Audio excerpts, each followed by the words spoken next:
there is this fantastic tool that I learned from possibility management.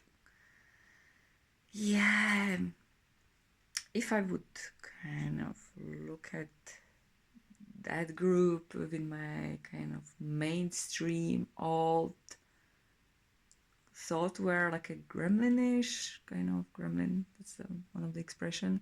It's like what these guys are doing. And anyway, I've been very passionately researching many of their tools and applying and practicing, and especially in spaces like Heart Gym, where we are fully focused on the context of being in a heart-centered space and vulnerable, and yeah, the context is always very clear topic of research.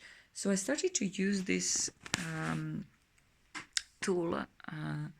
Yeah, which again could sound like freaky sound, but yeah, it's I will introduce you to that because it's very practical, useful, and it centers you. And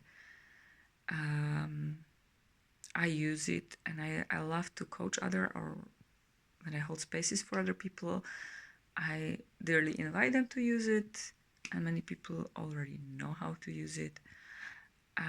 When you have something inside of you that sounds like a voice, okay, the thing is, many of us are contaminated by, let's say, parent ego state. So one of the biggest traumas in our life, let's not blame parents, let's not blame authorities, no one. I call it parent ego state, this kind of voice, you should do that, you must do it, you're not good enough. It's kind of all these kind of voices that I think create this matrix, that create this trap, that create this, it came from some time, thousands years ago, I think.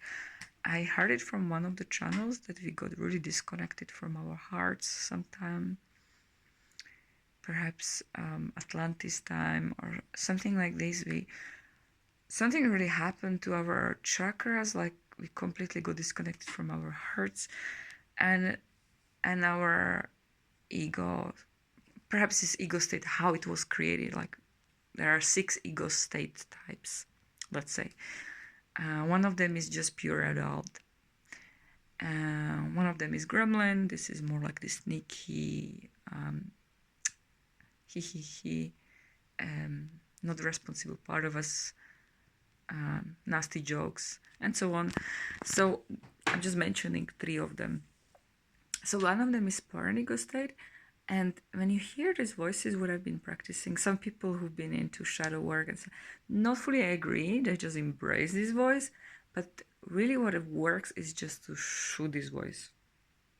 And I was also surprised when I heard this first time, like, fuck that. Sorry, my language. Or like, how can I just, okay. And then I started to understand how it really works. A lot of heart-centered, evolving, transformational beings been using this tool. And you just like look at your energy body and you just like I pick up one voice. You can do it just for fun sometimes. Like I pick up, you are not good enough. This is one of the biggest, and it's like maybe a deeper, but it's like it's almost like something else, but it's kind of still parent ego state voice. But could be also considered what's the name, the distinction? I forgot. There is also another name for that.